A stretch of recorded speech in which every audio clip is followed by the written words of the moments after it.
Почитувани, СДС не сака професионална и компетентна администрација. СДС не сака администрација во која ќе просперираат најдобрите.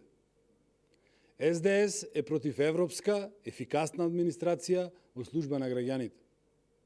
СДС е истиот и не се менува. СДС сака да нема критериуми и да нема систем на кариера. СДС не го интересира функционирањето на институциите и државата, како што не го интересираат ниту проблемите на граѓаните.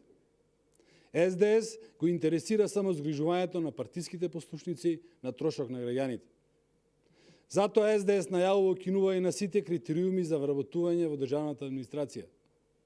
Затоа СДС најавува укинување на сите тестови за прием. Само на тој начин Заев ќе биде сигурен дека ќе влезат неговите послушници, а не и оние кои се најдобри, кои имаат најповеќе знаење и кои најмногу инвестирале во себе.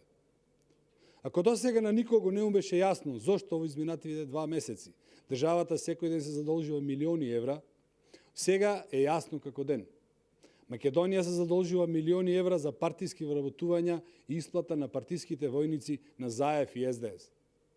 Цената за оваа девалвација на македонските институции, кои секој ден се чекор подалеку од европските стандарди, и задолжувањето на државата за партиски вработувања, СДС ќе ја плати набрзо.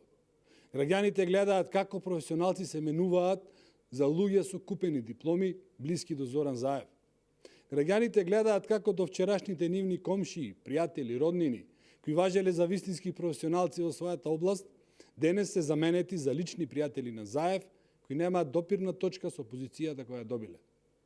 Цената народот ќе му ја наплати на Зоран Заев и на СДС на локалните избори на 15 октомври, која ќе ги казни за уништувањето на државните институции. Ќе ги казни за институции кои работат за луѓе со членска од СДС, а не за граѓаните на Македонија.